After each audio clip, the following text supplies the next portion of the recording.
vous expliquer un petit peu ce que c'est que ce projet et comment il a fait pour évoluer, pour en arriver là où il en est aujourd'hui, c'est-à-dire quasiment à sa phase de réalisation, puisque la parution est prévue pour le mois de juin.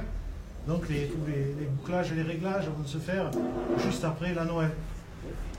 Alors donc l'idée, c'est que c'est vraiment un projet personnel. C'est-à-dire au départ, c'est un projet que c'est moi qui ai mené. Donc j'ai approché ce travail avec dans l'idée de comprendre déjà personnellement comment fonctionne ce quartier, et puis aussi de l'expliquer aux autres. Il y a des gens qui jouent le jeu, il y a des associations, il y a Madame Nombrecoste qui joue le jeu aussi, et qui apporte une aide. C'est des aides bénévoles quasiment, c'est de la mise à disposition de moyens, de matériel, de la mise à disposition de réseaux. C'est de ça dont on a besoin. Donc, en fait, ce qui est sûr, c'est qu'il y a des documents, des photos, des choses importantes qui sont dans des tiroirs et qui finissent à la poubelle, etc. Donc, c'est le moment de regarder, de dire autour de vous qu'on est en train de rechercher tout ça, parce que c'est toutes ces clés qui vont nous permettre de comprendre de façon vraiment réelle l'histoire de ce quartier. L'autre point important, c'est le rôle des artistes dans ce livre. Alors, on peut se dire, mais pourquoi faire appel à des artistes quand on veut écrire l'histoire d'un quartier, quand on veut l'approcher d'un point de vue journalistique, sociologique, etc. C'est qu'en fait, on l'a vu dans le Montpellier de A à Z, il donne à ce travail une dimension extrêmement importante, celle du recours à l'imaginaire. Et ils m'ont permis de comprendre que c'était là la bonne façon d'aborder le problème.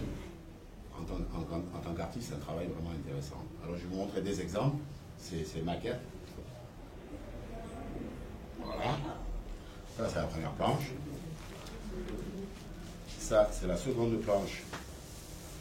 Vous tirez rien. Mais bon, c'est une BD rigolote. Ça ne sera pas... Je vous dis ça avant de... Donc plus haut. Oui. Vous voyez là? Ça va? Ça va? Illustration. Qu'est-ce que vous en pensez de ce genre d'illustration? C'est pas mal. C'est pas mal? Ça vous plaît? Ça va pas vous déranger d'être en...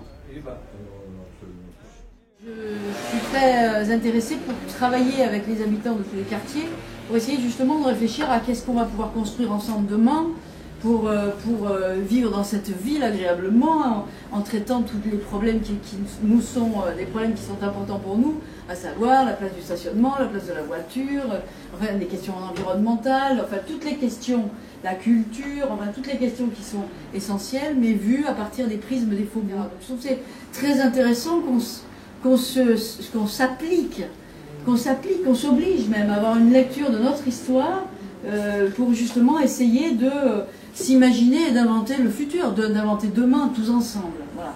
C'est un peu moi ce qui me motive dans ce projet.